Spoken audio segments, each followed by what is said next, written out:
बाजू अपन जवानी के रेट लाल नंबर करियो पिटिया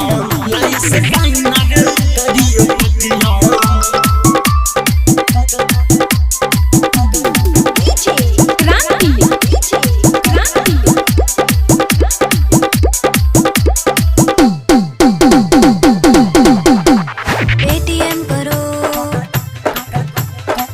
बाप हमर अमीर छे जान गे दूरा पर दू गो केटियम बाप हमर अमीर छे जान गे लागल दू गो केटियम बाजू अपन जवानी के रेट लान नंबर करियो पेटियम बाजू अपन जवानी के रेट लान नंबर करियो पेटियम बाप हमर अमीर छे जान गे लागल दू गो केटियम बाजू अपन जवानी के रेट लान नंबर करियो पेटियम बाजू अपन जवानी के रेट लाइस काइनर करियो पेटियम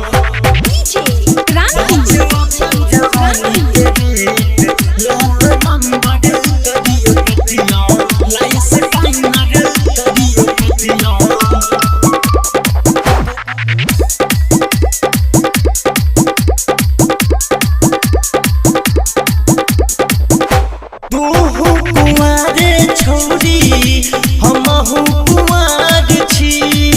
जिला मधवन के हम छौरा रंगदार छी एटीएम करो तू कुमार छौरी हमहु कुमार छी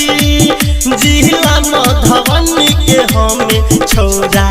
रंगदार छी कोनो चीज की कमी नहीं है तो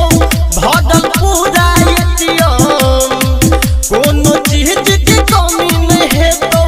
भरल पूरा एटीएम बाजू अपन जवानी के रेट लान नंबर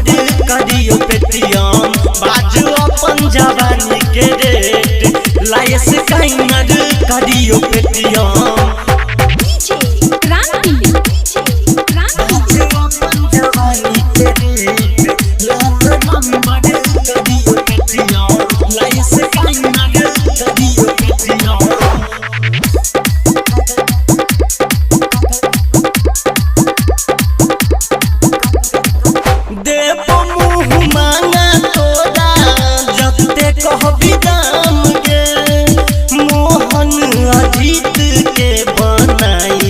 दही काम गे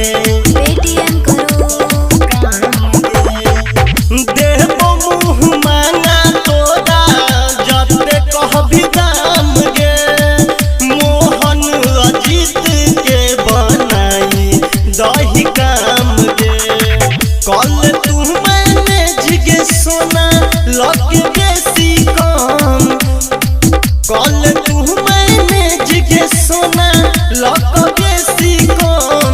बाजू अपन जवानी के रेट लान नंबर करियो पेटियम बाजू अपन जवानी के रेट लाइस काइनर करियो पेटियम देखी त गेलो।